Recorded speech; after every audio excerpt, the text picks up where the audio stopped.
Bien, hermanos, hace 9 días se celebraron 507 años del inicio, vamos a hablar en esos términos, porque tiene relación esa palabra inicio con la conclusión del sermón de hoy. Se celebraron 507 años del inicio de la Reforma Protestante. Nosotros vimos la semana pasada que las doctrinas esenciales, esas verdades fundamentales que los reformadores defendieron en el siglo XVI, usábamos una palabra y era atemporal, son trascendentes. ¿Por qué? Porque constituyen lo que significa en esencia la fe en Jesucristo. Podríamos hablar en estos términos. Las doctrinas que defendieron los reformadores constituyen la esencia del verdadero cristianismo. Esas doctrinas se resumen en lo que conocemos como las solas de la Reforma: sola Escritura, sola gracia, sola fe, solo Cristo y soli Deo gloria, o solamente a Dios sea toda la gloria, sería la traducción. En el sermón que titulamos Sola Escritura, el fundamento de la Reforma, el domingo pasado decíamos que si nosotros comparamos estos principios, estas verdades fundamentales de la Reforma con lo que sería, y teníamos una imagen, hoy no preparamos la imagen, pero alguno la recordará, si está por ahí la imagen la pueden poner para refrescar nuestra memoria, pero hacíamos esta comparación, decíamos, si de pronto miráramos a estas verdades como un gran edificio, un templo de una arquitectura romana, un templo que podríamos ponerle allí el nombre cristianismo, decíamos que sola Escritura sería el fundamento de ese gran templo que se levanta y que se denomina cristianismo. Y sobre ese fundamento se levantan 3 columnas, decíamos. ¿Y cuáles son esas 3 columnas que sostienen y que definen el glorioso Evangelio? Sola gracia, sola fe, solo Cristo. Y por último decíamos que el pináculo de ese gran templo es soli Deo gloria. Una frase en latín que sabemos que significa únicamente a Dios sea la gloria. Esos principios están tan íntimamente conectados, hermano, esas verdades están tan íntimamente conectadas entre sí, que si alguna de esas verdades se pierde en la Iglesia de Cristo o se diluye, ese edificio se destruye, o ese edificio se viene abajo, por decirlo de alguna manera, se vería seriamente afectado. La semana pasada dijimos que sola Escritura, y hablamos acerca del contexto histórico, su significado, vimos las implicaciones que eso tiene para nosotros hoy. Bueno, hoy vamos a seguir hablando y vamos a tratar de cubrir de manera completa las 5 solas de la Reforma. Nos faltan 4, así que vamos a comenzar por esas columnas que nosotros vemos allí en imágenes. Columnas que sostienen, decíamos, el glorioso mensaje del Evangelio. Sola gracia, sola fe y solo Cristo. Así que como primer punto podemos apuntar allí sola gracia. Esa es la doctrina que yo quisiera comenzar viendo y poniendo nuestra atención allí. Si nosotros nos remontamos a este personaje histórico que dio comienzo, entre otros, ¿no? Que fue Martín Lutero. Hablamos de él la semana pasada, decíamos ese acto de clavar las 95 tesis en la catedral, en las puertas de la catedral de Wittenberg, no fue algo revolucionario, sino que fue algo común en la época. Fue un llamado a debatir, un llamado a discutir ciertas cosas y prácticas que estaba llevando a cabo la iglesia de aquel entonces, la iglesia católico romana. Años antes, hermanos, de que Lutero clavara esas tesis tan famosas que dieron inicio, podríamos decir oficial, a lo que fue todo el movimiento de la Reforma, este hombre enseñaba Biblia en la Universidad de Wittenberg, hermanos. Y una de las cosas que este hombre enseñaba, cuando todavía era, podemos hablar en estos términos, cuando todavía era católico romano, era precisamente que la salvación era por gracia y no por causa de nuestros méritos. Ahora, a uno le podría parecer extraño eso, que él enseñara eso siendo católico y conociendo ya el contexto en el que él se encontraba. Bueno, aunque nos parezca extraño, la Iglesia Católica siempre enseñó que la salvación se obtiene por gracia. Ahora, la diferencia abismal, podríamos decir, es en el concepto de gracia que ellos manejan y que ellos enseñan, la forma en cómo ellos creen que opera la gracia para llevar a la salvación a la persona. Ahí está la diferencia abismal entre la vieja concepción de Lutero que él enseñaba durante esos años previo al inicio de la Reforma y la nueva concepción de la gracia que él va a tener, no a la luz de las enseñanzas y de las tradiciones de la Iglesia Católica, sino a la luz de la Escritura. Pero yo quisiera que pongamos nuestra atención en ese viejo concepto o concepto actual de gracia que la Iglesia Católica hasta el día de hoy lo mantiene. Según la Iglesia Católica, hermanos, la gracia es algo que Dios le da a aquellos que se preparan adecuadamente. Quiero ser sutil y quiero ser claro en el uso de las palabras. Repito, según la Iglesia Católica Romana, la gracia es algo que Dios le da a aquellos que se preparan adecuadamente para recibir precisamente ese beneficio o esa gracia a través de lo que ellos llaman los sacramentos. El bautismo, la confirmación. Muchos de nosotros tenemos un contexto católico, seguramente. Quizás estos términos les parece extraños. Vivimos, de hecho, en una cultura permeada por la religión católica romana. Entonces, ¿cuáles son los sacramentos? El bautismo, la confirmación, la Eucaristía, la penitencia, la unción de los enfermos, la orden sacerdotal, el matrimonio. Son 7 sacramentos fundamentales. Esa gracia que Dios da, según la Iglesia Católica, a través de los sacramentos, lo que yo acabo de nombrar, eso es lo que capacita al creyente para ser cada vez más santo, cada vez más justo. Es decir, a través del bautismo, a través de la confirmación, de la Eucaristía, etcétera, etcétera. ¿Qué pasa con ese creyente o con ese fiel católico? Bueno, cuando el creyente hace uso de esa capacidad que Dios le da por gracia, entonces, de esa forma, la persona puede llegar a ser lo suficientemente santo o lo suficientemente justo para ir al cielo, ¿cierto? A través del uso de esos sacramentos y a través de que se prepare adecuadamente, decíamos antes. Eso era lo que enseñaba Lutero, en síntesis, antes de que sus ojos sean abiertos. Ahora, la pregunta que nosotros tenemos que hacernos, escuchando tal vez muchos de ustedes por primera vez esto, o quizás otros ya sabían conceptualmente lo que la Iglesia enseña, la Iglesia Católica acerca de la gracia, la pregunta que podríamos hacernos es, ¿realmente ese es el concepto de gracia que está plasmado en las Escrituras? Y la respuesta contundente es total y absolutamente negativo. De ninguna manera no es ese el concepto de gracia, porque la gracia no es una cosa que Dios da y que de pronto nos capacita o nos llena de fuerza o de capacidades, valga la redundancia, para hacer el bien y comportarnos santamente para poder ganarnos el cielo. La gracia no es eso. La Biblia de ninguna manera enseña ese concepto de gracia. La gracia es la disposición, hermanos, de Dios mismo. La gracia es algo que forma parte del carácter, de la esencia de quién es Dios. Repito, la gracia es la disposición, la gracia tiene que ver con el carácter de Dios. Ese carácter que lo inclina o que lo dispone a ofrecer gratuitamente la salvación a personas que merecen ser condenadas. Eso es gracia.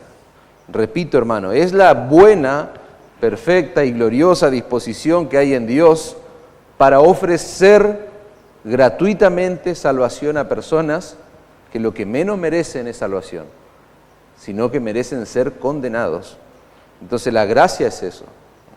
Dios no solamente no nos da lo que merecemos, sino que nos da todo lo opuesto, todo lo contrario. Merecemos el infierno, sin embargo el Señor nos da su gracia, nos da la salvación, nos da el perdón de nuestros pecados. Si nosotros miramos el capítulo 2, yo les invito, este es un texto que lo sabemos de memoria quizás, pero vayamos al capítulo 2 de la carta de Pablo a los Efesios. Este pasaje de la carta a los Efesios nos enseña que Dios no nos capacita para obrar y luego nos concede la salvación si nos portamos bien, si obramos bien. Esa no es la enseñanza de la Escritura y este pasaje lo demuestra, hermanos. Efesios capítulo 2, versículo 1 dice, y Él os dio vida a vosotros cuando estaban muertos en vuestros delitos y pecados, en los cuales anduviste en otro tiempo, siguiendo la corriente de este mundo, conforme al príncipe de la potestad del aire, el espíritu que ahora opera en los hijos de desobediencia. El Señor nos está hablando 2000 años después, hermano, a través de texto a nosotros.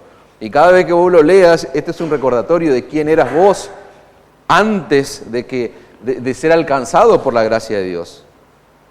Estabas muerto en delitos y pecados. Dice, seguías la corriente de este mundo. Eras un hijo del diablo, conforme al príncipe de la potestad del aire, el espíritu que ahora opera en los hijos de desobediencia. Éramos hijos de desobediencia, entre los cuales, dice el verso 3 también, todos nosotros vivíamos en otro tiempo en los deseos de nuestra carne, haciendo la voluntad de la carne, de los pensamientos, y éramos por naturaleza, fíjate el perfil nuestro, éramos hijos de ira, lo mismo que los demás. Pero Dios, hermanos, el peso que tiene ese pero Dios es terrible en un contexto como este. Pero Dios, que es rico en misericordia, por su gran amor con que nos amó, aún estando nosotros muertos en pecado, nos dio vida juntamente con Cristo. Y ahí hay un paréntesis precioso. Por gracia sois salvos. Y juntamente con Él nos resucitó y asimismo nos hizo sentar en los lugares celestiales con Cristo Jesús, para mostrar en los siglos venideros, ¿qué cosa? Las abundantes riquezas de su gracia en su bondad para con nosotros en Cristo Jesús. Hay que hacerle preguntas a un texto como este, hermano. ¿Cuándo nos amó Dios? ¿Cuándo? ¿En qué momento? ¿Cómo estabas vos? ¿Cómo estábamos nosotros? ¿En qué condición nos encontrábamos cuando Dios decide amarnos? Cuando Dios toma la determinación de amarnos. Lo dice el versículo 5, muertos en pecados. Estando nosotros muertos en pecado, nos dio vida juntamente con Cristo. Y lo que está entre ese paréntesis es maravilloso, hermano. Por gracia sois salvos. Obviamente, decimos hoy con nuestros ojos abiertos, tiene que haber sido por gracia. Tiene que haber sido una disposición del Dios misericordioso, perfectamente justo, bondadoso y amoroso. ¿Por qué? Porque ¿quiénes éramos nosotros? Andábamos en nuestras pasiones, dice el texto. Las pasiones de nuestra carne, éramos hijos del diablo, aborrecíamos al Dios de la Biblia, pero Dios es el que decide amarnos en esa condición. Dios nos dio vida y con Cristo nos resucitó, dice Pablo, y nos sentó en los lugares celestiales, en Cristo Jesús, para mostrar qué cosa, en los siglos venideros, las sobreabundantes riquezas de su gracia, por su bondad. Cuando uno lee eso, es lo que nos prepara para ese texto que sabemos de memoria, que es el que sigue a continuación. Esta es la antesala, esta es la preparación para ahora sí entender por qué Pablo dice, por gracia son salvos por medio de la fe. Y esto no es de vosotros, es un don de Dios. Es un regalo de Dios, no por obras. No es que vos debés prepararte de manera adecuada para recibir esto, como se enseñaba antes de la Reforma. No, es un don de Dios, no por obra, para que nadie se gloríe. Tiene sentido porque lo que somos nosotros por excelencia es ser vanidosos. Imagínate que sea por obras. Nos vamos a agarrar de los pelos allá porque yo voy a defender que yo tengo más o menos obras que otro. Entonces, no se trata de las obras para que nadie se gloríe, porque somos hechura suya, creados en Cristo Jesús para buenas obras, las cuales Dios preparó de antemano para que anduviésemos en ellas. Ahora cuando cerremos este principio sobre la Escritura, vamos a entender el para buenas obras, vamos a entender el lugar que ocupan las obras en esto de la gracia de Dios. Pero ese es el Evangelio, hermanos. En lo que nosotros acabamos de leer en Efesios capítulo 2. Ese es el Evangelio que se predica en toda la Escritura, en todo el Nuevo Testamento. La gracia de Dios no es una cosa que Dios da y que nos capacita para hacer buenas obras o para hacer el bien. La gracia de Dios es la bondad de Dios, es la bondad de ese carácter amoroso de Dios que lo mueve a Él, ¿a qué cosa? A favorecernos. Dándonos, ¿qué cosa? Más lujos, más dinero, una casa, salud física, sanando las enfermedades. No, hermano. La gracia de Dios es lo que lo mueve a Él a favorecernos de tal forma que se nos da a Cristo por medio de la fe. Es Cristo, es su Hijo. ¿Se entiende mejor la gracia de Dios de esa perspectiva? El verso 5 dice que nosotros estábamos muertos en nuestros delitos y pecados. Y cuando estábamos muertos, nos dio vida juntamente con su Hijo, con Cristo. Y dice, con Él nos resucitó y con Él nos sentó en los lugares celestiales en Cristo Jesús. Dios nos amó cuando nosotros no merecíamos ser amados. Y si vos sos un verdadero creyente, esto debe, pero, hacer arder un fuego, una pasión en tu corazón, más amor por Dios, por su palabra, por su evangelio. Porque vos, si sos un verdadero creyente, entendés a cabalidad lo que es ser amado cuando en realidad lo que merezco es todo lo contrario. Dios nos amó cuando no merecíamos ser amados. Y por causa de ese amor, dice la Escritura, nos rescató de la esclavitud del pecado. Dios nos declara justos. ¿En virtud de qué? De la perfecta justicia de Cristo. Y es esa justicia la que se nos es acreditada, hermanos. Se pone a nuestra cuenta. ¿A través de qué? A través de la fe. Y ahora lo vamos a desarrollar a eso. Y por si todo eso fuera poco, Pablo sigue diciendo que Él nos adopta como hijos de pura gracia. Y ahora que somos suyos, entonces ahí es donde Dios comienza a hermosear nuestro carácter. Ahí es donde Dios comienza a hacernos más agradables a Él. Ahí es donde Dios comienza a perfeccionar nuestra vida y de pronto comenzamos a imitar a Cristo, a ser semejantes a su Hijo. Dios primero nos declara justo por la causa de ¿quién? Por la causa de la justicia de Cristo. Vos, en ese momento de ser declarado justo, no hiciste nada. Lo único que aportaste es miseria. Sos una fuente de pecado, de corrupción, de miseria. No hiciste nada todavía. Pero el Señor te declara justo, dice, al momento de creer. Y ahí Dios comienza a transformarnos. Eso es lo que se llama santificación. Dios comienza a transformar al creyente conforme a la imagen y el carácter de Cristo. ¿Qué viene primero? La justificación. La santificación sigue después. No es que yo me santifico antes a través de que me preparo para finalmente ser justificado, ser hallado. No, la justificación viene primero. Y eso fue terrible porque esa es la verdad que se puso en alto hace 500 años atrás, hermanos. ¿Saben lo que decía el Lutero regenerado? El Lutero, ahora que había nacido de nuevo, este hombre, este gran teólogo, así una herramienta clave que Dios usó hace 500 años atrás, este hombre ya no tenía más ese concepto de la gracia. Él ahora comparaba la gracia con el matrimonio, y ustedes lo pueden buscar, hay escritos de él en internet que pueden buscar Martín Lutero, la gracia, el matrimonio, y ahí van a encontrar de todo. Él decía, por ejemplo, de una manera imaginaria, Jesús es el Rey, Jesús es el esposo perfecto, lleno de gloria, lleno de riqueza, lleno de hermosura, y es Jesús el que escoge, por ejemplo, para unirse en matrimonio a una prostituta. Así decía él, y ahí es donde estamos nosotros. Esa es la que nos representa. El día de la boda ocurre, dice este hombre, un intercambio glorioso, lo que cantamos a veces, el glorioso intercambio. Mientras ese Rey perfecto y glorioso asume toda la vergüenza, todas las deudas de su esposa, Él le concede a ella todas sus riquezas. Él le concede a esa prostituta su estatus. Pasa de ser lo más vil a ser una reina.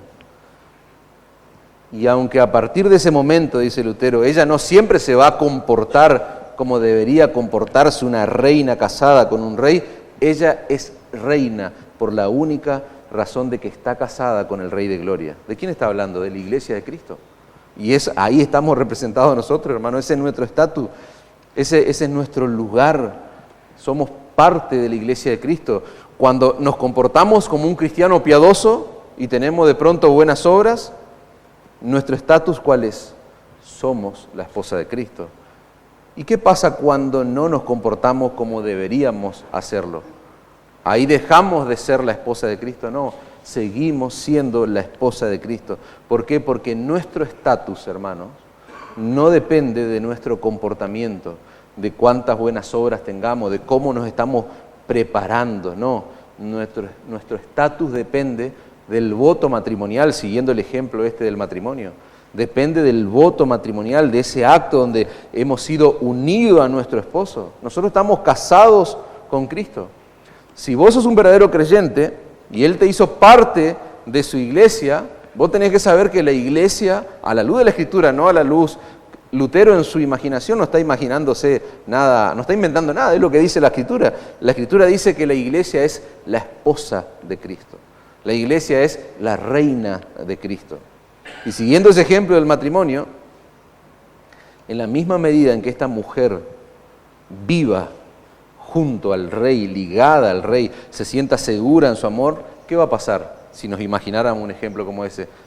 Esta mujer debería ir cambiando su comportamiento gradualmente hasta el punto de ya parecer una persona de la realeza. Eso es lo que pasaría cuando un rey elige a cualquier mujer, a alguien que no sea de la realeza. Hay que enseñarle protocolo, eso es lo que pasa en el mundo secular.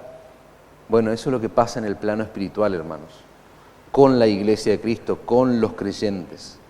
Y sigue diciendo Lutero, ella nunca será más reina que lo que llegó a ser en el mismo instante en que Cristo se casó con ella.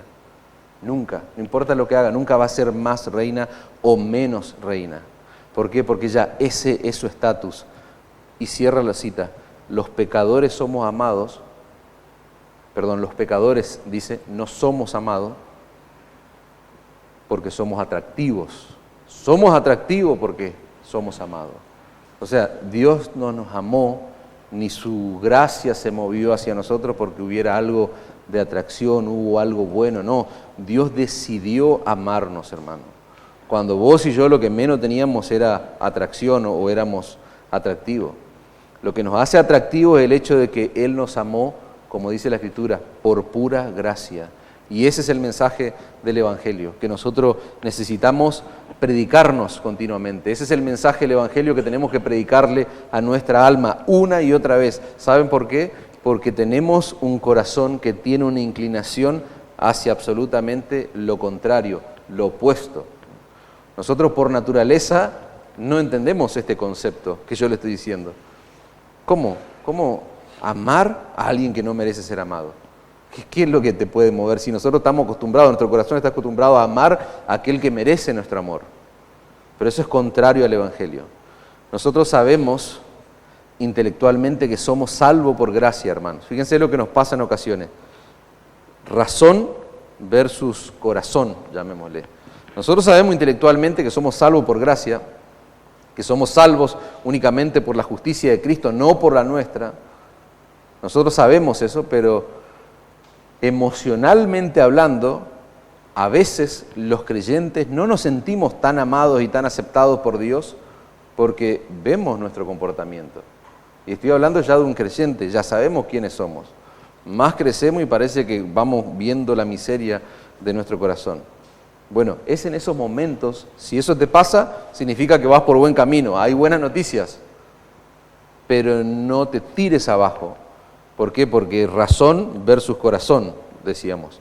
No te tires abajo, en ese momento vos tenés que volver a aferrarte al glorioso mensaje del Evangelio. Vos en ese momento tenés que pensar en sola gracia y recordarte a vos mismo que el favor de Dios depende enteramente de su gracia, no de lo que vos puedas hacer.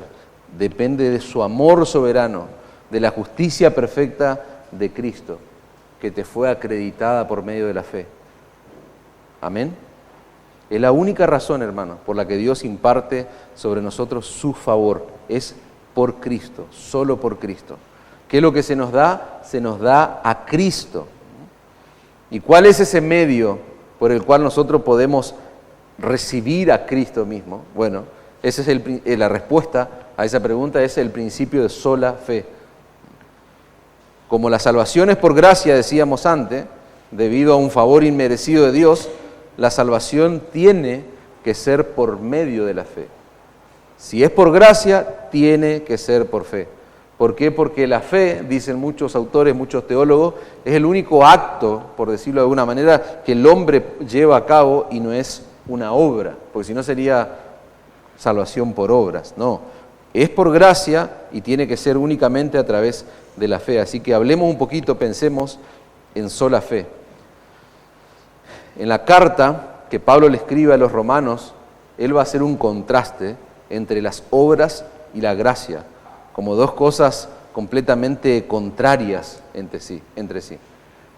Y luego él va a llegar a una conclusión, ¿y cuál va a ser la conclusión? De que la salvación tiene que ser por fe. ¿Para qué? Para que pudiera ser por gracia. Parece un juego de palabras, pero ahora lo vamos a leer a la luz de la Escritura. Fíjense, en Romanos capítulo 4, por favor búsquenlo, lo que hace Pablo es citar a Abraham. Él se está remontando a Génesis capítulo 15. Y en el versículo 3, Pablo dice, porque, ¿qué dice la Escritura? Creyó Abraham a Dios y le fue contado. Esa palabra contado es cuando se imputa algo. Esa palabra contado es cuando se acredita algo. Dice, le fue contado por justicia, pero al que obra no se le cuenta el salario como gracia, sino como deuda. La lenguaje actual lo explica tremendamente claro. Dice, ahora bien, el dinero que se le paga a alguien por un trabajo no es una gracia, no es un regalo, no es un don, sino algo que se le debe. Cuando vos recibís el pago de algo por un trabajo, por algo que vos hiciste, ahí no hay gracia. Es una deuda que se tiene con vos. Dice el verso 5, mas al que no obra, al que no hace nada, sino que cree en aquel que justifica al impío, su fe le es contada, su fe le es imputada. Otra vez el término contado. Su fe le es acreditada por justicia. Y esa es la increíble, la maravillosa noticia del Evangelio, hermanos. Que Dios declara justo ¿a quién? Al pecador, cuando todavía es que Dios nos declaró justo cuando todavía éramos ¿qué? Impíos. Antes decíamos, la gracia llega cuando estábamos muertos. Ahora Pablo está usando otra palabra para describir la condición natural del hombre cuando ejerce la fe en Jesucristo. Dios justifica al impío, hermanos. Cuando ese impío, ¿qué es lo que hace el impío? Que no puede hacer nada más que descansar únicamente por la fe en la persona y en la obra de nuestro Señor Jesucristo. Ahí Dios lo justifica. Cuando ese hombre impío descansa a través de la fe en Cristo. Hay un texto que dicen los estudiosos, los historiadores, los biógrafos de este hombre, de Martín Lutero, que fue un pasaje que abrió su entendimiento con respecto al Evangelio. Ese fue el pasaje que Dios usó y para que él salga de la mentira y el error en el que estaba. Romanos 1.16. ¿Qué dice Romanos 1.16? Porque no me avergüenzo del Evangelio, porque es poder de Dios para salvación a todo aquel que cree. Al judío primeramente y también al griego, porque en el Evangelio la justicia de Dios se revela por fe y para fe, como está escrito, más el justo por la fe vivirá. Ahí hay una palabra, la justicia de Dios. Esto atormentó la mente de Lutero. Atormentó, hermano, realmente. Que una palabra, que la Escritura atormente a un hombre, bueno, eso fue lo que pasó con él. Él comenzó a enseñar Biblia, yo le decía, en la Universidad de Wittenberg, en el año 1512, 5 años antes de clavar sus tesis. Él tenía 26 años de edad. Y este pasaje se transformó en la mente de él como un acertijo. ¿Por qué? Porque en la concepción católico-romana, la palabra justicia tenía que ver con ese atributo de Dios que lo lleva a castigar a todo aquel que es injusto. De hecho, la palabra justicia, en nuestra mente y en nuestra teología, también nos lleva a pensar en eso. Es el carácter justo, perfecto de Dios, que no va a tener por inocente al que es culpable. Entonces Lutero se preguntaba, ¿cómo es posible que yo lea un pasaje como este y el apóstol Pablo esté conectando este pasaje con el Evangelio, la justicia de Dios con el Evangelio? ¿Cómo puede ser una buena noticia que Dios es justo? ¿Cómo puede ser una buena noticia que Dios en su justicia le va a dar a cada pecador lo que merece? Esos eran los términos que tenía él en su cabeza y que lo atormentaban. Este era un hombre que trató de estar en paz con Dios por todos los medios humanos que vos te puedas imaginar. Iba al confesionario, hacía uso de la confesión de pecado, que forma parte fundamental de la teología católica. Él estaba 3 horas, cuentan los historiadores, 3 a 4 horas confesándose. Imagínate para el sacerdote que lo tenía que escuchar. O sea, este hombre iba y detallaba todas las miserias que había en su corazón, los pecados que había cometido. Y el problema que tiene la confesión de pecado en el contexto católico es que uno nunca está seguro de que ha confesado todos sus pecados. Hablando de alguien que moralmente quiere ser piadoso, como era el caso de este hombre.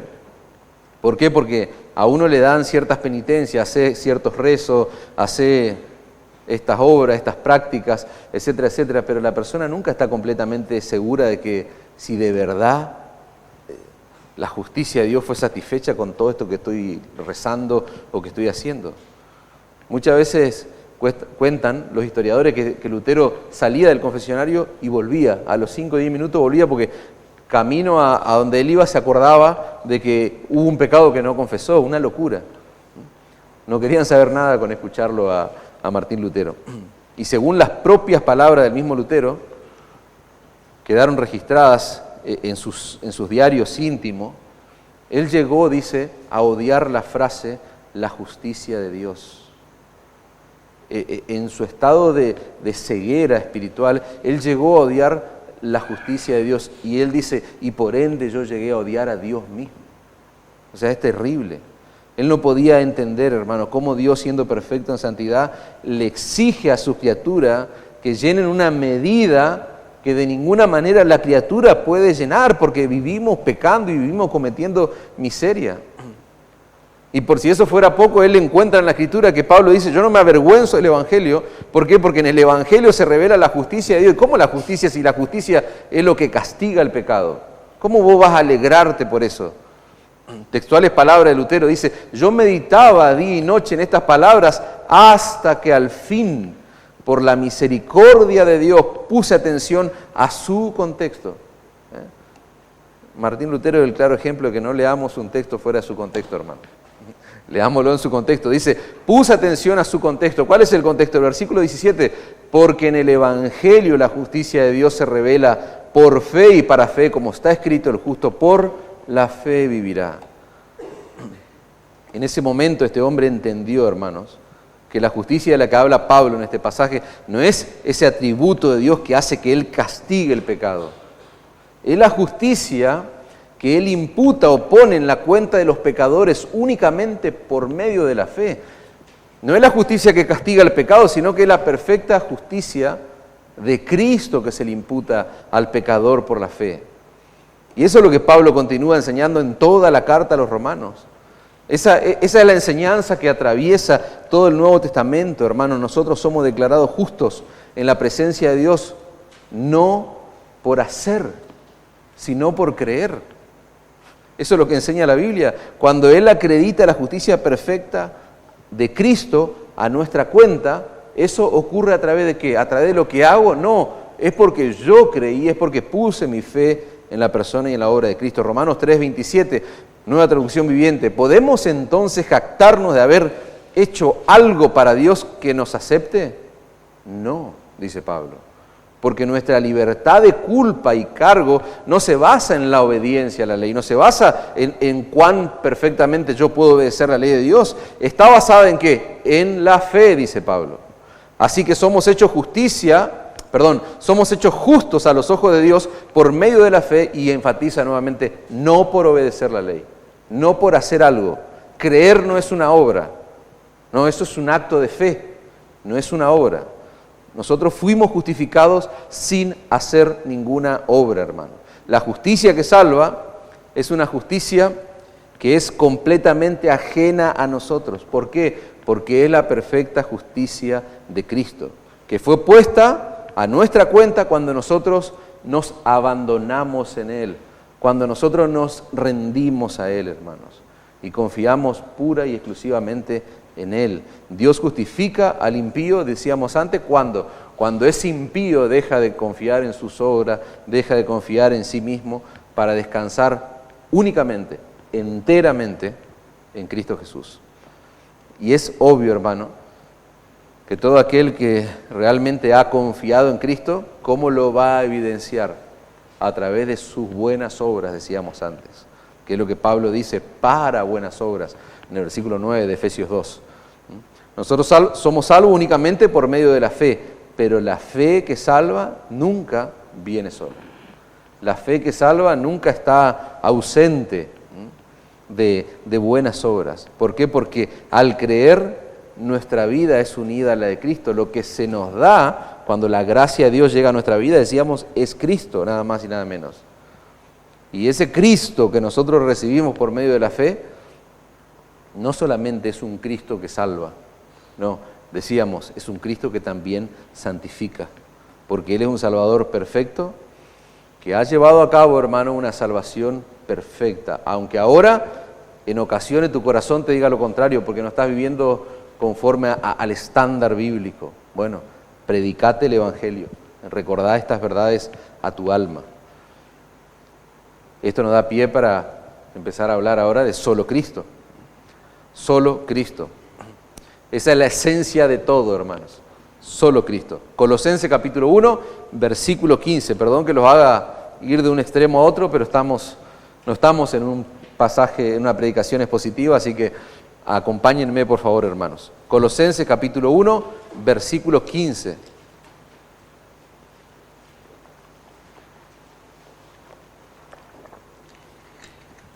Dice así: Él es la imagen del Dios invisible, el primogénito de toda la creación, porque en Él fueron creadas todas las cosas. ¿Quién? En Cristo. Las que hay en los cielos y en la tierra, visibles e invisibles, sean tronos, sean dominios, sean principados, sean potestades, todo fue creado por medio de Él y para Él. Y Él es ante todas las cosas, y todas las cosas en Él subsisten. Y Él es la cabeza del cuerpo, que es la iglesia, el que es el principio, el primogénito entre los muertos, para que en todo tenga la preeminencia. Por cuanto agradó al Padre que en Él habitase toda plenitud, y por medio de Él reconciliar consigo todas las cosas, así las que están en la tierra como las que están en los cielos, haciendo la paz mediante la sangre de su cruz. Qué texto, hermanos. Nosotros no podemos desconectar ninguna, escuchen bien esto, hermanos, ninguna de las bendiciones que Dios nos ofrece en la salvación por pura gracia, ninguna de esas cosas las podemos desconectar de la persona y de la obra de nuestro Señor Jesucristo. ¿Por qué? Porque nuestra salvación no consiste en ninguna otra cosa rara o llamativa que tener a Cristo mismo. Es solo Cristo, hermano. Él es la esencia de todo. Lo que Dios me da al creer no es algo, es alguien, es Cristo. Y porque tengo a Cristo, nosotros podemos decir que estamos unidos a Cristo. Uno de los grandes misterios de la Escritura. Que un pecador como yo esté unido a Cristo, bueno, eso es lo que enseña la Escritura, hermanos. Es por medio de Él que fuimos reconciliados, por medio de la sangre de su cruz, dice Pablo. El destino de Cristo, va a decir Pablo más adelante en otras palabras, es tu destino. ¿Por qué? Porque vos estás unido a Cristo. Capítulo 3, versículo 11 de Colosenses. En esta vida, estoy leyendo Nueva Traducción Viviente, en esta vida nueva, no importa si uno es judío o gentil, si está o no circuncidado, si es inculto, incivilizado, esclavo o libre, Cristo es lo único que importa. Y Él vive en todos nosotros. Él vive en todos nosotros. La Reina Valera 60 va a decir, Cristo es el todo y en todos. O sea, sos un verdadero creyente, estás unido a Cristo. Cristo hizo dos cosas que nadie jamás podrá hacer, hermanos. Él dejó satisfecha plenamente la justicia de Dios al obedecer perfectamente todos y cada uno de los mandamientos de la ley de Dios desde que nació hasta que murió. Nadie va a poder hacer cosa semejante. ¿Y qué hizo? Por si eso fuera poco, Él vivió una vida perfecta y luego fue a una cruz a morir siendo inocente. ¿Para qué? Para pagar plenamente nuestra culpa en la presencia de Dios mismo. Repito, si vos sos un pecador que no se ha arrepentido y no ha corrido urgente a Cristo, el ser entendido de estas cosas, el ser informado de estas cosas, es lo que debe llevarte al arrepentimiento y la fe en Cristo. ¿Por qué? Porque el único que puede dejar pura y exclusivamente, de forma completa, la justicia de Dios satisfecha, es Cristo. Pero no solamente Él vivió de manera perfecta una vida que vos jamás vas a vivir, Él murió siendo inocente para pagar tu miseria, tus pecados, para que vos puedas tener acceso al trono de la gracia de Dios. Nadie más puede hacer eso. Hebreos 10:14 dice, porque con una sola ofrenda hizo perfectos para siempre a los santificados. Solo Jesús, solo Cristo, que es Dios y hombre al mismo tiempo. Dice un autor, Él comprimió. ¿Se entiende ese concepto de comprimir algo? Él comprimió, Él redujo la eternidad del pago de nuestros pecados a través de su sufrimiento y muerte en la cruz. O sea, todo el castigo eterno de tus pecados fueron comprimidos, reducidos allí en el sufrimiento de muerte y muerte de cruz. Y solamente Cristo podía hacer eso. Muchos locos murieron en una cruz. Se crucificaron. Hasta hoy hay un país donde se celebra, en la época de la Pascua, bueno, hay hombres que se crucifican. Algunos mueren por deshidratación, por vaya a saber qué cosa. Pero esas son locuras. Solo Cristo, la muerte sustitutiva de Cristo en la cruz, pudo haber comprimido ese pago de nuestras miserias, de nuestros pecados. Él comprimió, dice este autor, la eternidad de tus pecados en ese momento de muerte. ¿Por qué? Porque Él es Dios y Él es hombre al mismo tiempo. Y cuando un pecador deposita toda su fe en Él, esa vida es unida de tal manera que Cristo ahora viene a ser real, viene a ser efectivamente nuestro. Cuando vos creíste en Cristo, fuiste unido a Él y Él se transformó en alguien real en tu vida. Y a partir de entonces ya Dios no nos trata de acuerdo a lo que nosotros merecíamos. No, Dios no nos trata nunca más de acuerdo a lo que merecemos por causa de nuestros pecados, sino que nos trata de acuerdo a quién es Él, que es Cristo, porque estamos unidos a Cristo. Y esa unión con Cristo consiste en nuestra salvación. No estás unido a Cristo, no tenés la salvación que Dios ofrece en su Hijo. 1 Corintios 1:30, mas por Él están vosotros en Cristo Jesús, el cual no ha sido hecho por Dios sabiduría, justificación, santificación y redención, para que, como está escrito, el que se gloría, gloríese en el Señor, no en sus obras, no en lo bueno que vos podés hacer, no, en nada de esa basura. Por el hecho de estar en Cristo, por el hecho de estar unido a Cristo, los pecadores podemos disfrutar de ¿qué? Dice Pablo, justificación, ser declarado justo delante de Dios, santificación, el ser conformado por Dios a la imagen de su Hijo, redención. Fuimos rescatados de la esclavitud del pecado. ¿Por qué? Por estar unido a Cristo. Al que no conoció pecado, dice Pablo, 2 Corintios 2:21, por nosotros lo hizo pecado. ¿Para qué? Para que nosotros fuésemos hechos justicia de Dios en Él. ¿Y quién es Cristo, hermanos? ¿Quién es? Él es Dios. Él es Dios, es lo que estamos estudiando en los evangelios, lo que estudiamos en sus declaraciones, estamos estudiando el evangelio según Marcos y estamos viendo lo que le va a ocurrir al Señor en esa semana final de su vida. Ser condenado por blasfemo. ¿Quién es Cristo? Él es Dios. ¿Cuál es la justicia de Cristo? La misma justicia de Dios, porque Él es Dios. Entonces, vos imaginate esto por un momento. ¿Cuál es la justicia que vos tenés? ¿Cuál es la justicia que vos tendrías? Imaginémonos este escenario.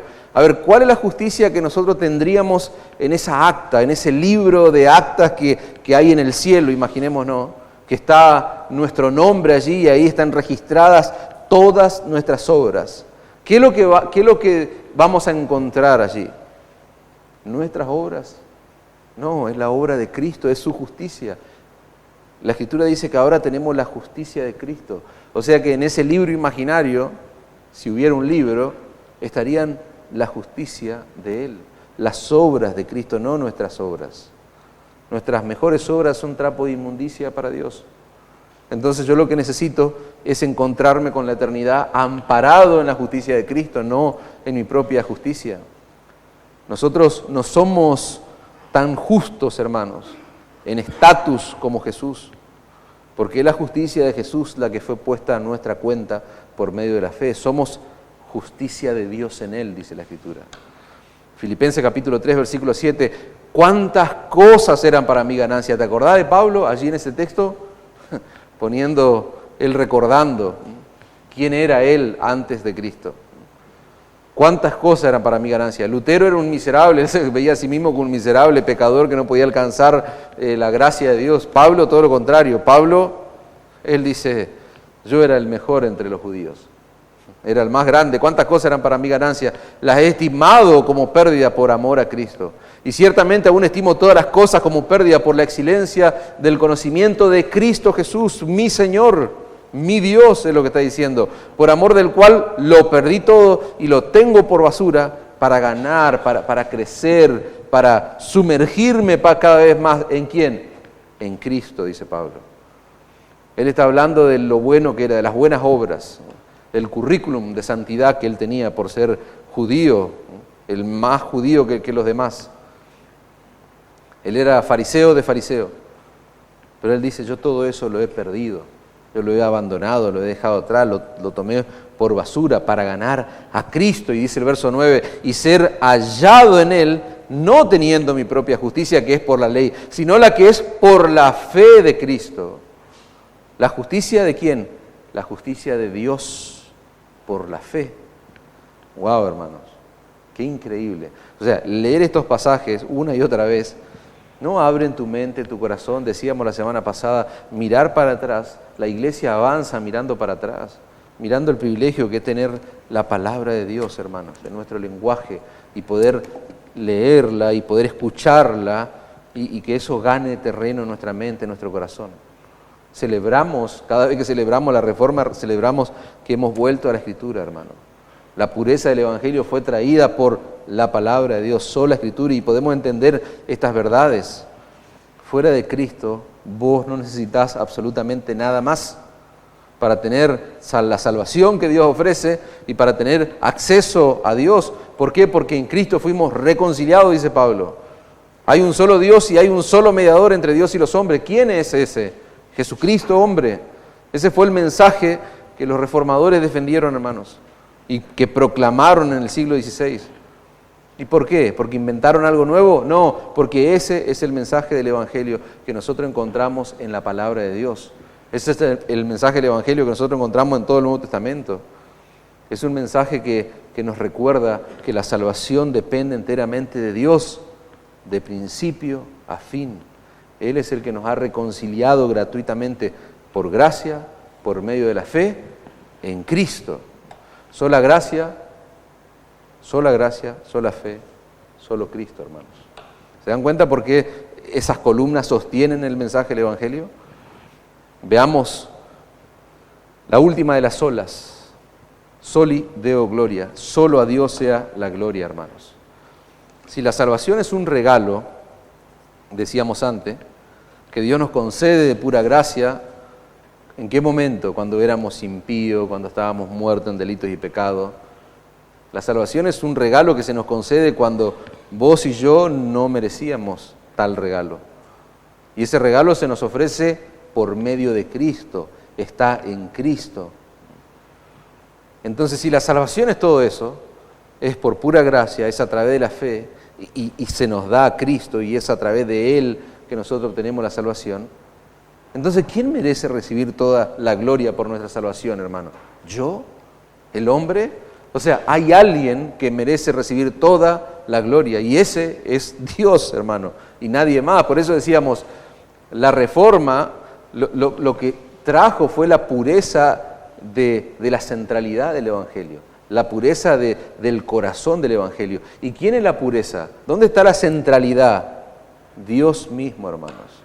Él es el único que merece toda la gloria. Esa es la conclusión a la que llega Pablo en el capítulo 11 romano. Pablo comienza, algún día estudiaremos la carta a los romanos, hermanos. Él comienza explicando todo el proceso del Evangelio, del capítulo 1, cómo nosotros, cómo la humanidad en su conjunto ha pecado, cómo estábamos sumidos en la miseria, cómo Dios envía a su Hijo para salvarnos, cómo somos justificados por medio de la fe. Y en un momento de la carta, aparentemente, Pablo se detiene a contemplar todo ese plan maravilloso de salvación. Él está siendo inspirado por el Espíritu Santo, él está redactando esta carta, pero en un momento él está contemplando, y nosotros vemos ese tesoro que está en Romanos capítulo 11. Miren cuál es la reacción de Pablo, Romanos capítulo 11, verso 33. ¡Oh profundidad de la riqueza de la sabiduría y de la ciencia de Dios! ¡Cuán insondables son sus juicios e inescrutables sus caminos! Porque ¿quién entendió la mente del Señor? ¿O quién fue su consejero? ¿O quién le dio a él primero para que le fuese recompensado? Porque de Él, hermano, por Él y para Él son todas las cosas. Sol y Deo gloria, a Él sea la gloria por los siglos. Amén. La Nueva Traducción Viviente, leámoslo en esta versión, hermanos. Pues, ¿quién puede conocer los pensamientos del Señor? ¿Quién sabe lo suficiente para aconsejarlo? ¿Quién le ha entregado tanto para que Él tenga que devolvérselo? Pues todas las cosas provienen de Él y existen por su poder y son para su gloria, hermanos. A Él sea toda la gloria por siempre. Amén. ¿Te das cuenta? Todo procede de Él. Todo fue hecho por Él. Todo fue hecho para Él, hermanos. Y la única conclusión a la que un hombre sensato puede llegar es a esta declaración. Dios es el único que merece la gloria en todo. Dios es el único que merece la gloria en todo.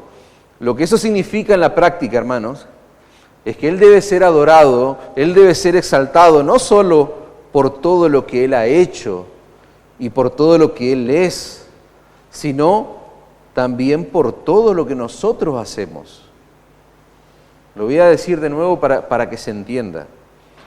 Lo que Sol y Deo gloria significa en la práctica que Él debe ser adorado y exaltado, no solo por quién es Él, no solo por lo que Él ha hecho, sino también en todo lo que yo haga. Por eso es que la Reforma generó un impacto de transformación no solamente religioso, sino a nivel mundial. Imagínate las implicaciones que esto tiene. O sea, Dios no solamente es glorificado cuando yo estoy acá, Dios no solamente es glorificado cuando estoy cantando o exponiéndome atentamente a la palabra de Dios. Dios tiene que ser glorificado en todo lo que yo hago. ¿Por qué? Por quién es Él, por lo que Él ha hecho. En todo lo que yo haga, yo le voy a dar gloria al nombre del Señor. Ya sea que me toque trabajar en el trabajo que sea, ya sea que me toque ser un estudiante, ya sea que me toque ser un amigo, ya sea que me toque ser un esposo, una esposa, en cualquier área, en cualquier lugar, Sol y Deo gloria, hermanos. Las olas de la Reforma nos enseñan que no tenemos mérito alguno en nuestra salvación, eso está claro. Pero Sol y Deo gloria es algo que atraviesa toda nuestra vida, no solamente nuestra vida religiosa en términos de la necesidad de un Salvador. No solo lo encontrábamos en una condición absolutamente miserable, decíamos antes, cuando Dios nos salvó, sino que estábamos muertos espiritualmente. Esa era nuestra realidad antes. Nosotros no era que estábamos confundidos, no era que estábamos heridos por un mundo duro y cruel cuando Él nos salvó. No, Él nos dio vida, dice la Escritura, porque ¿quiénes éramos nosotros? Éramos muertos espiritualmente hablando. Él nos dio vida cuando estábamos muertos en nuestros delitos y pecados. Y la única razón por la que Él decidió salvarnos, adivinen por qué, es porque Él quiso hacerlo, hermanos. Él quiso hacerlo. Y yo quiero bombardear tu cabeza con esto. La única razón por la que Él decide salvarte es porque quiso hacerlo. Nada lo movió que haya en vos, ni fuera de Él. No, Él quiso salvarte. Y esto no lo inventaron los reformadores. No, lo que ellos hicieron fue poner esta verdad de nuevo en lo más alto. Y lo que nosotros tenemos que hacer hoy en día y en las generaciones posteriores y las generaciones que siguen es poner esta verdad en lo más alto. Esta es la esencia del glorioso Evangelio, hermanos. Lo dice la palabra de Dios. Bendito sea el Dios y Padre de nuestro Señor Jesucristo, que nos bendijo con toda bendición espiritual en lugares celestiales en Cristo Jesús, según nos escogió en Él antes de la fundación del mundo, para que fuésemos santos y sin mancha delante de Él, En amor, habiéndonos predestinados para ser adoptados hijos suyos, por medio de Jesucristo. Ajá, ¿y qué más sigue diciendo Pablo? Y acá viene lo maravilloso, hermano. Porque Él quiso hacerlo, según el puro afecto de su voluntad. Él quiso salvarte, hermano, para alabanza de la gloria de su gracia. ¿Te das cuenta? Soli Deo Gloria, hermanos. La Nueva Traducción Viviente dice, Dios decidió de antemano adoptarnos como miembro de su familia al acercarnos a sí mismo por medio de Jesucristo. Eso es precisamente lo que Él quería hacer y le dio gusto hacerlo, hermano. ¡Wow! Tremendo. Dios te salvó para alabanza de la gloria de su gracia. Pero Soli Deo Gloria no termina ahí, hermanos. No, vos fuiste creado y fuiste redimido para la gloria de Dios. Todo tiene que ver con Él. No fuiste creado para habitar este planeta solamente. No fuiste creado porque una explosión, qué sé yo, una evolución ridícula que se enseña en las universidades le dio vida a la humanidad. No, fuiste creado, si sos un creyente, fuiste redimido para la gloria de Dios. Todo tiene que ver con Él. Fuiste creado y fuiste redimido, ¿para qué? Para que todos puedan ver a través de tu vida, ¿a quién? A Dios. Por eso decíamos antes, lo que Soli Deo Gloria significa es que Él debe ser adorado, Él debe ser exaltado, no solamente por todo lo que Él es y por todo lo que Él ha hecho, sino por todo lo que nosotros hacemos. Entonces, esto es transformador, hermano, entender que fui creado, fui redimido para que todos puedan ver a través de mi vida la incalculable bondad de Dios, la gracia de Dios, su infinita sabiduría, su gloriosa santidad, su justicia perfecta, entre tantos otros atributos perfectos que hacen a Dios hermoso, que hacen a Dios admirable, que lo hacen glorioso, majestuoso. Vos y yo fuimos creados y redimidos para traer gloria al nombre de Dios, para vivir para su gloria y para mostrar la gloria de Dios. ¿De qué Dios? El Dios de la Escritura. Para mostrar su gloria. ¿Cómo? ¿Hablando? Sí, pero también viviendo, hermano, viviendo en nuestras vidas, viviendo para su gloria. 1 Corintios 6:20, porque habéis sido comprado por precio. ¿Y qué vamos a hacer? Si mi vida fue comprada, o sea, mi salvación fue obtenida, yo fui comprado por el alto precio de la sangre del Hijo de Dios, ¿qué voy a hacer? Y Pablo responde, glorificad pues a Dios. ¿En qué cosa? En vuestro cuerpo, en vuestro espíritu, los cuales son de Dios. Todo le pertenece a Dios.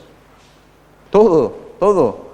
Hoy charlábamos con uno de mis hijos, todo le pertenece al Señor. O sea, nosotros no podemos decir, esto es mío, y ya Dios no se haya declarado dueño de eso. No, todo le pertenece a Dios. Aún nuestro dinero, sí, aún nuestro dinero, le decía yo. Todo es todo, no es solamente alguna, no es solamente mi bolsillo, no, todo le explicaba yo. Estábamos hablando de las ofrendas y en ese contexto le decía, Él es dueño de todo. Y en su gracia, Él nos da que administremos, ¿no? Por ejemplo, nuestros bienes, nuestros recursos. Pero nosotros estamos llamados a glorificar a Dios con todo vuestro cuerpo, todo vuestro espíritu, los cuales son de Dios. 1 Corintios 10:31. Si pues coméis o bebéis, o hacéis otra cosa, ¿qué tengo que hacerlo? Hacerlo para la gloria de Dios. O sea, ahí uno piensa comida o bebida. No, ahí te mató Pablo cuando dice, o hacé otra cosa, hacé todo, ahí está. Lo que vos te imagines, hacelo todo para la gloria de Dios. Esa perspectiva convierte toda nuestra vida, hermanos, en un escenario.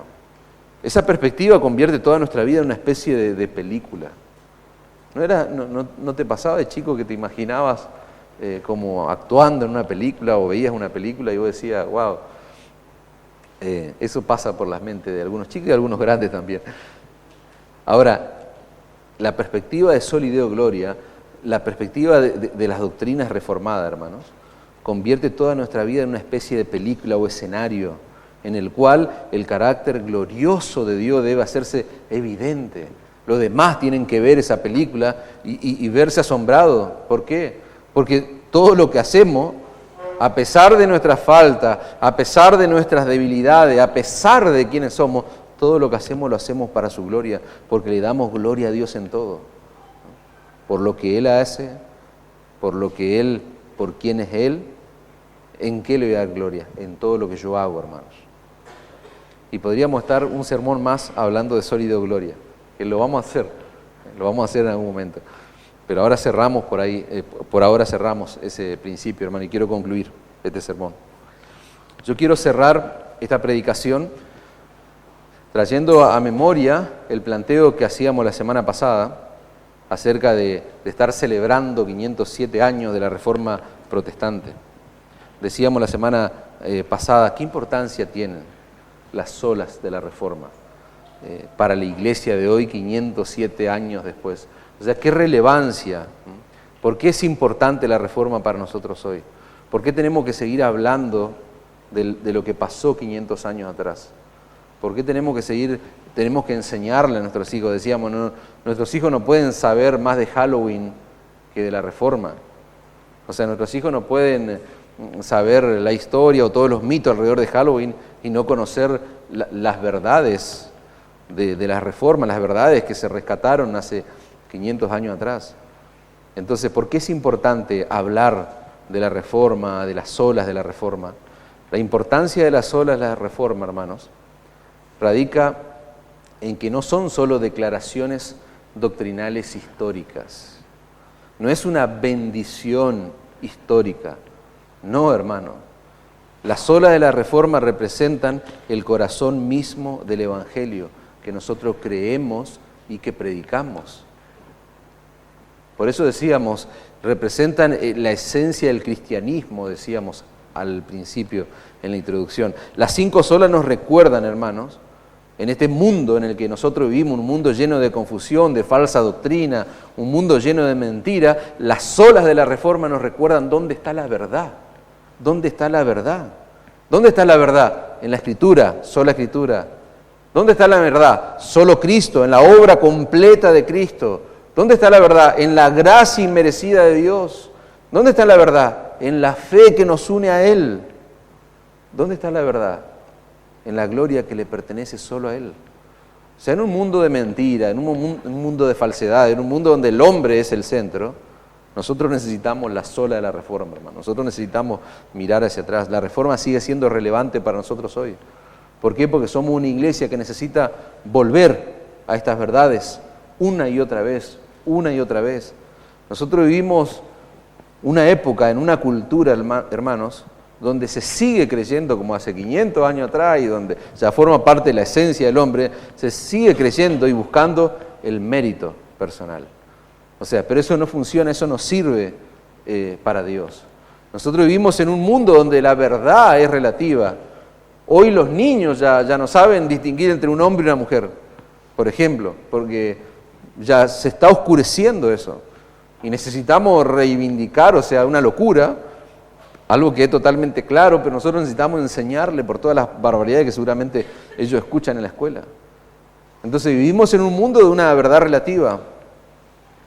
Nosotros vivimos en un contexto religioso, hermanos, donde no estamos ajenos a lo que pasaba hace 500 años atrás. El Evangelio hoy sigue diluyéndose en medio de enseñanzas de hombres que minimizan la obra de Dios, aún en contextos evangélicos. Nosotros estamos en una cultura, hermanos, tan deformada por el pecado. Las 5 solas de la Reforma son un ancla para nosotros, para mantenernos anclados en la verdad, para recordarnos que nuestra esperanza, nuestra salvación están solo en Cristo y que nuestras vidas deben estar fundamentadas, consolidadas, edificadas ¿sobre qué? Sobre las Escrituras, hermanos. Y un planteo que podemos hacer, ¿no? Y que siempre en épocas como esta se debate, ¿no? o hay ahí planteos, discusiones, etcétera. ¿La Reforma ha terminado, sí o no? Es la pregunta que nosotros podemos hacernos. Hay aspectos de la Reforma que se han completado, hermanos, y no hay que tener duda de eso. Entonces, una respuesta parcial a un planteo como este, sí, la Reforma ha sido completa en algunos aspectos. Por ejemplo, los reformadores lograron rescatar doctrinas fundamentales, dijimos tanto la semana pasada y esta semana. Doctrinas que tienen que ver con la salvación, doctrinas, verdades de la Escritura que oscurecieron el concepto bíblico de la salvación en Cristo, por las enseñanzas erradas, por las prácticas de la iglesia medieval. Entonces, en ese sentido, el propósito inmediato de la Reforma se cumplió, se alcanzó, porque se recuperaron doctrinas esenciales y fundamentales. Ahora, confesiones de fe, otro ítems que nos muestra a nosotros, que somos una iglesia reformada y confesional, que nos muestran de que ese es un aspecto que fue completo. Confesiones como la de Westminster, la Confesión Bautista de Londres de 1689, la confesión que tiene esta iglesia. Las iglesias reformadas, hermanos, articularon una base doctrinal clara, contundente, que sigue siendo válida hasta el día de hoy, aunque algunos se planten y digan lo contrario. La obra de establecer 5 solas y otras doctrinas reformadas que quedaron plasmadas en confesiones como las que yo le acabo de nombrar, eso se puede considerar completo, hermano.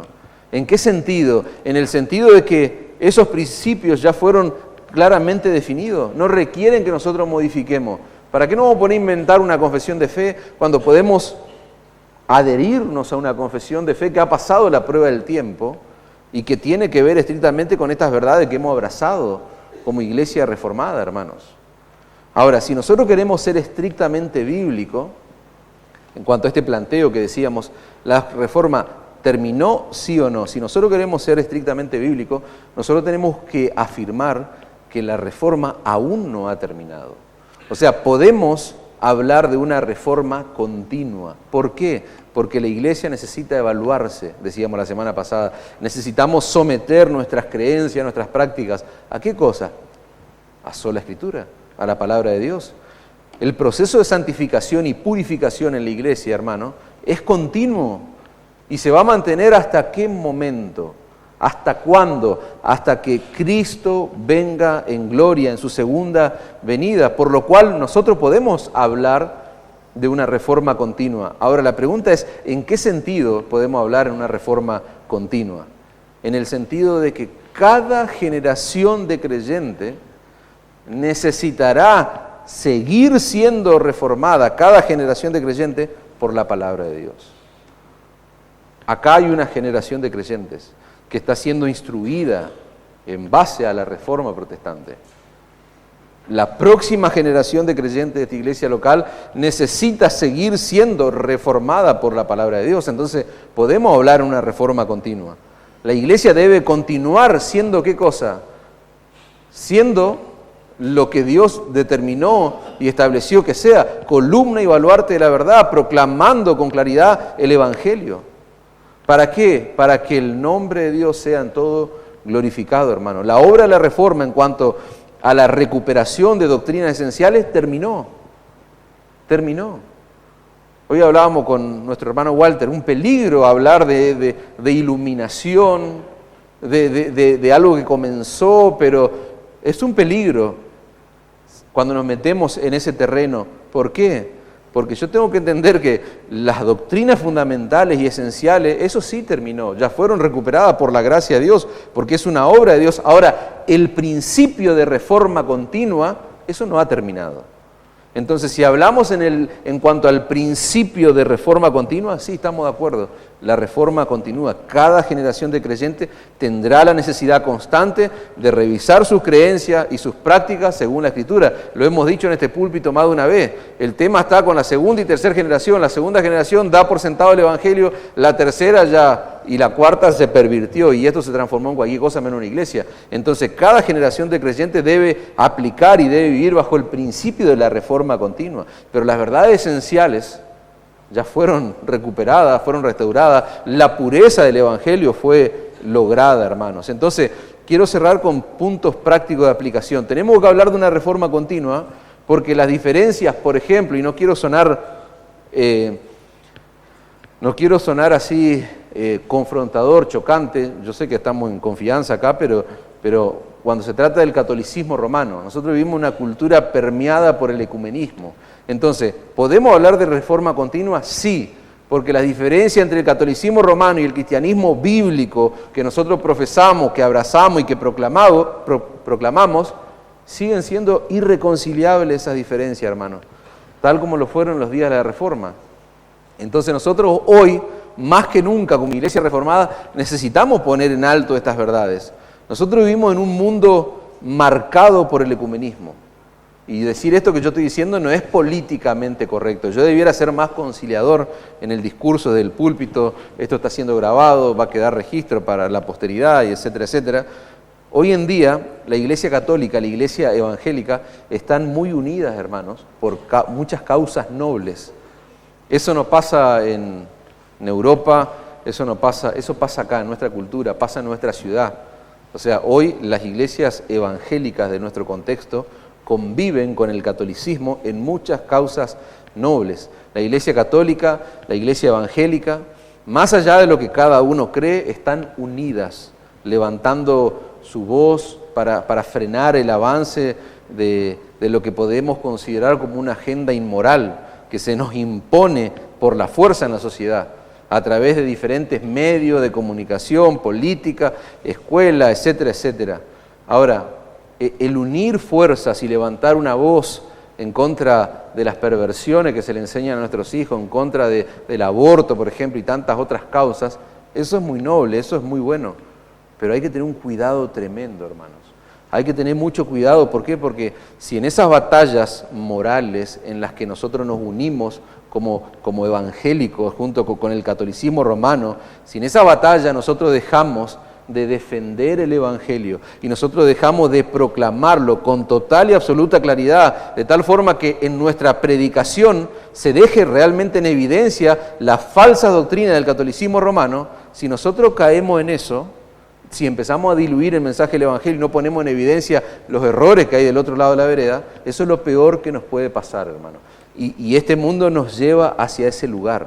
¿Por qué? Porque vivimos en un mundo que está gobernado por el príncipe de la potestad del aire, o sea, Satanás está viendo el ecumenismo como lo más glorioso que le puede pasar al ser humano, y muchas iglesias se unen en estos movimientos ecuménicos con el fin de decir, bueno, o sea, dejemos a un lado las diferencias y unámonos por esta causa, pero ojo, porque eso es lo peor que le puede pasar, hermano, a la iglesia de Cristo.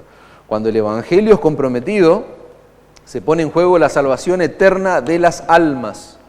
No importa la causa en la que estemos unidos, se pone en juego la salvación eterna de las almas.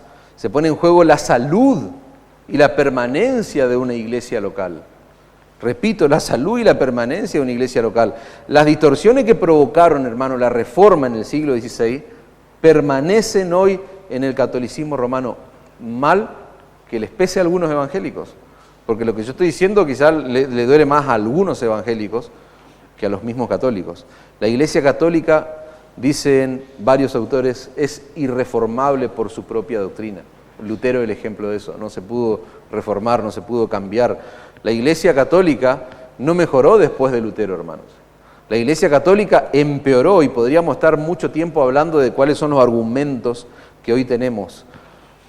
El hecho de tener un papa argentino, hermanos, bueno, no me quiero explayar porque nos iríamos mucho, pero no se sorprendan si, por ejemplo, antes de que este papa argentino, patriota nuestro, que está haciendo muchas cosas revolucionarias en el mundo católico, no se sorprendan si de acá a unos años antes que él muera, llegamos a tener, esto es lo que dicen muchos estudiosos, por ejemplo, se levante la excomulgación que se hizo de Lutero. Eso está vigente 500 años después. Lutero es mala palabra. Pero muchos estudiosos dicen, tal vez hacia el mundo religioso al que vamos, donde se va a fusionar todo y va a haber una unión, probablemente ocurra eso. Ya se están aprobando tantas cosas que años atrás eran impensados en la Iglesia Católica. Bueno, vamos hacia un mundo católico, evangélico, cada vez más unido. Pero eso es mentira, hermano. Eso no es la verdad. La Iglesia Católica continúa, por ejemplo, aceptando. Hubo un concilio de Trento, que fue un concilio que sirvió como contrarreforma. O sea, la idea era contrarrestar las verdades que se proclamaron en la Reforma. Y ese concilio, por ejemplo, niega abiertamente la justicia la justificación por la fe. Si vos ponés Concilio de Trento, canon número 9 en internet, ahí te va a aparecer lo que yo te voy a leer. Si alguno dijere que el pecador se justifica con la fe sola, escuchen esto es un concilio, y el que afirmaba lo contrario, a la horca. Si alguno dijere que el pecador se justifica con la fe sola, entendiendo que no se requiere otra cosa alguna que coopere a conseguir la gracia de la justificación, si alguien dice eso, y que de ningún modo es necesario que uno mismo se prepare y se disponga con el movimiento de su voluntad para ser justificado, que sea anatema y excomulgado. O sea, todo lo que yo le acabo de decir hoy, si alguien me denunciara en aquel entonces, mi cabeza iba a estar rodando, hermanos. O sea, eso se publicó en un concilio, se llama el Concilio de Trento. Ahora, ¿eso por qué es terrible? Primero y principal, es terrible porque una aberración, es contrario a la Escritura, pero aún es más terrible porque la Iglesia Católica moderna, actual, sigue sosteniendo esto, hermanos. Sigue sosteniendo esto. Ellos están negando algo que Dios lo establece en toda la Escritura. Dios manda a todo pecador a abrazar a Cristo únicamente por la fe, no hay que agregar nada más. La justificación solo por la fe. Entonces, ¿tenemos que tener cuidado? Sí, sumo cuidado, hermano, en el movimiento ecuménico que pretende obviar nuestras diferencias, ¿no?, con el catolicismo. No, hay diferencia y es mejor estar, como dice una frase famosa, estar separados, divididos por la verdad, que unidos por el error. Tenemos que hablar de una reforma continua, hermanos. ¿Por qué? Porque lamentablemente muchas iglesias que se identifican como evangélicas manifiestan todas las distorsiones de las cuales hemos estado hablando el sermón pasado y este sermón. Distorsiones que hicieron necesaria la reforma del siglo XVI. Entonces, no es una cuestión, el error, la herejía, la falencia, la distorsión del evangelio ya dejó de ser patrimonio de la Iglesia Católica Romana. Ahora tenemos que hablar lamentablemente del contexto evangélico. Muchos de nosotros, fíjense, miren a su lado, voy a hacer como hacen los falsos maestros, ¿no? Mirá al que tenés al lado. Es una frase típica de falsos maestros. Si vos estás escuchando una predicación y dicen, decirle al que tenés al lado, mirá al que tenés al lado, ya salí rajando de ahí. Pero quiero que piensen esto, si nosotros nos miramos unos a otros, o sea, muchos de nosotros venimos de un contexto católico romano. ¿Es así o no es así? La gran mayoría nacemos católicos, no por decisión, sino porque nuestra familia es católica, practicante, no practicante, pero bueno, el sacramentalismo de la Iglesia Católica, muchos hemos pasado por ahí, el bautismo, confirmación, etcétera, etcétera. Ahora, muchos de nosotros venimos de un contexto católico romano, pero yo estoy en la mentira si digo que muchos de nosotros venimos de un contexto de iglesia evangélica que no es bíblica, que no es seria, que no es sana. Estoy en lo cierto. Esa es la realidad de muchos. O sea, no solamente hemos salido del contexto católico romano, hemos salido también de muchas iglesias evangélicas que no son sanas. ¿Y eso a qué se debe? Porque la realidad del mundo evangélico hoy es triste y es lamentable. ¿Por qué? Porque el mensaje de salvación por gracia, ¿por qué fue sustituido? Por un mensaje terapéutico, por un mensaje motivacional, por un mensaje romántico, por un mensaje psicológico o en el peor de los casos por un mensaje legalista. Esa es la realidad del contexto evangélico. O por lo que es peor, por un mal llamado evangelio de la prosperidad, donde todos prosperan juntos y son felices y van a cualquier lado menos al cielo. Entonces, esa es una realidad en el mundo evangélico de nuestros días. La reforma sigue siendo una necesidad en el día de hoy. ¿Podemos hablar de reforma continua? Claro que sí. Por causa del catolicismo únicamente que mantiene y que ha empeorado inclusive mucha su doctrina, no solamente por causa del catolicismo, sino por causa del evangelicalismo, podríamos hablar en esos términos. Dicen varios autores, hoy hay que rescatar el evangelio no de la iglesia romana, hay que rescatar el evangelio de la iglesia evangélica. Por último, hermanos, tenemos que hablar de una reforma continua porque las 5 solas de la reforma constituyen el resumen doctrinal del verdadero cristianismo. Suena chocante, puede sonar muy fuerte para algunos, pero las solas de la reforma constituyen el verdadero cristianismo, hermanos. Lo hemos dicho ya el domingo pasado, lo vuelvo a repetir. Siglo XVI, hermanos. Los reformadores no crearon una nueva religión, tampoco una nueva revelación. Ellos lo que hicieron fue regresar a la pureza del cristianismo bíblico. Nosotros no seguimos ciegamente a hombres o a reformadores, sino que seguimos el ejemplo de los reformadores, seguimos el ejemplo de ellos.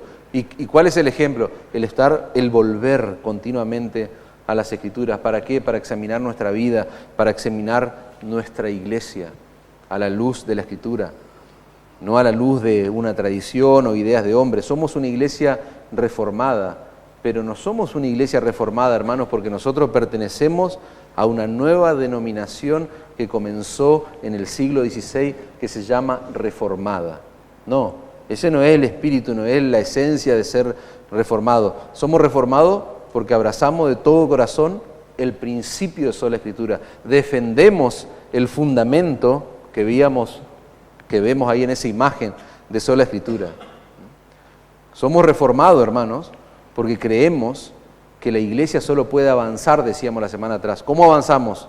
Avanzamos hacia adelante mirando hacia atrás, regresando a ese fundamento. Sin las solas de la Reforma, hermanos, sin estas doctrinas, muere la adoración en la iglesia. ¿Vos te imaginás adorando? ¿Qué tipo de cristianismo te imaginás si diluimos o dejamos a un lado estas doctrinas, hermanos? ¿Cómo podemos adorar a Dios por algo que Él no ha hecho? ¿Se entiende? Nuestros himnos capaz que cambiarían, nuestras canciones cambiarían. Si la salvación no depende, por ejemplo, enteramente de Él, ¿para qué vamos a cantarle a Dios? O sea, es una tontería cantar a Dios si Él no es soberano de principio a fin en la salvación. Si vos fuiste capaz de alcanzar la salvación a través de tus obras, ¿qué sentido tiene alabar a Dios? Que seríamos por religiosos nada más. Porque la realidad es que el hombre tiene un corazón religioso por naturaleza, entonces necesitamos adorar algo, vamos a juntarnos para adorar ¿qué? Nosotros necesitamos poner en alto la doctrina de la soberanía de Dios en la salvación, hermano. ¿Saben por qué? Porque nadie le canta al libre albedrío. ¿Vos te pusiste a pensar en eso? Decimos un himno, una canción que le cante al libre albedrío del hombre. No existe, eso es mentira. Se le canta a la soberanía de Dios en la salvación, a la gracia de Dios. Tenemos que hablar de reforma continua porque sin esta doctrina muere la santidad en la iglesia. Imagínate que vos no conozcas sola Escritura, sola gracia, sola fe, solo Cristo, solo a Dios la gloria.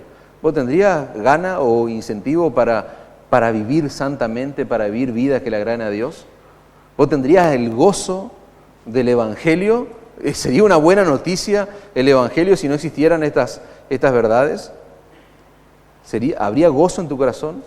El Evangelio deja de ser gozo, de ser una buena noticia para convertirse en entretenimiento para la vida. Y es lo que vemos, hermano. Se dejan de lado estas doctrinas y se transforma la iglesia en cualquier cosa. Mueren las iglesias. Una iglesia que no está predicando la salvación solo por gracia, solo por Cristo, solo por medio de la fe. Una iglesia que no le está dando a Dios toda la gloria que le corresponde a Él, es una iglesia que tarde o temprano termina siendo cualquier cosa. Sin estas doctrinas, hermano, no hay iglesia. Sin esta doctrina muere el verdadero cristianismo. Y Dios nos guarde, hermano, de caer en ese lugar. Amén.